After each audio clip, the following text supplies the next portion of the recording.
opportunity in life but felt nervous about what is to come. That's how I felt after getting my acceptance letter into the nursing program. I was so excited but fearful for the unknown.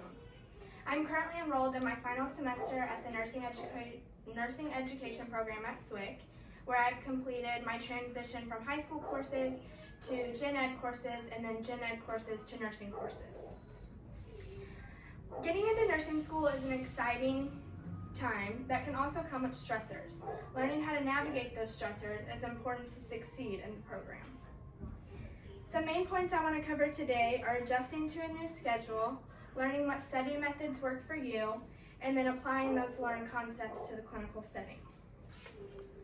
Adjusting to a new schedule. This can be prioritizing tasks that need completed.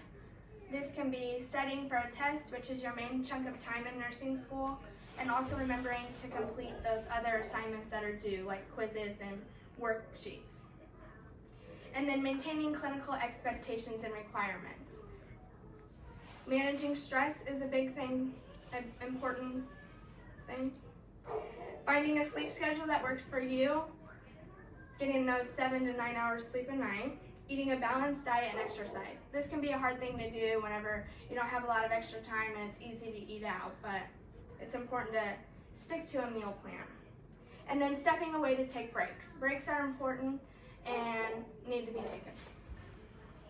Incorporating school schedules with daily life.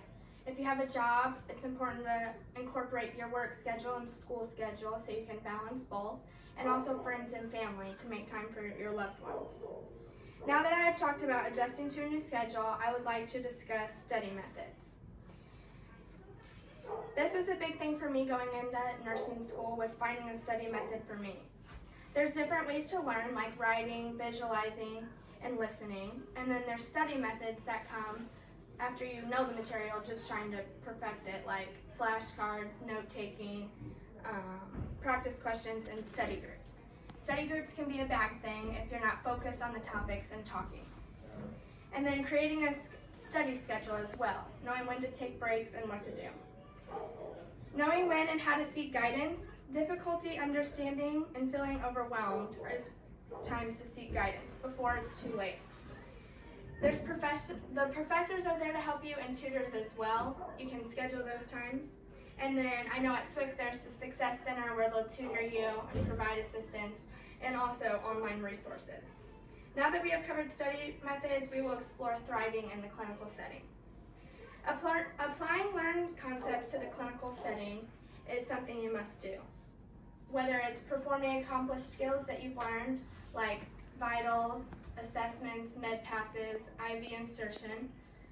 Accepting feedback from your preceptor that you're with is important during this time to learn how to better do those skills.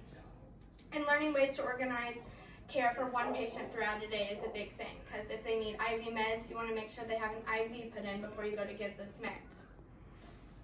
Critical thinking and clinical judgment are things learned in class. Critical thinking is forming a hypothesis, and then clinical judgment is acting on that hypothesis. Nurses create interventions, and they implement those interventions to their patients to help them reach their goals. And then utilizing available knowledge and resources, partake in case discussion and rounds every morning or whatever shift you're on in the hospital, utilizing those books and websites that are offered to you, like Micromedics, for example, when looking up meds to see if they're compatible.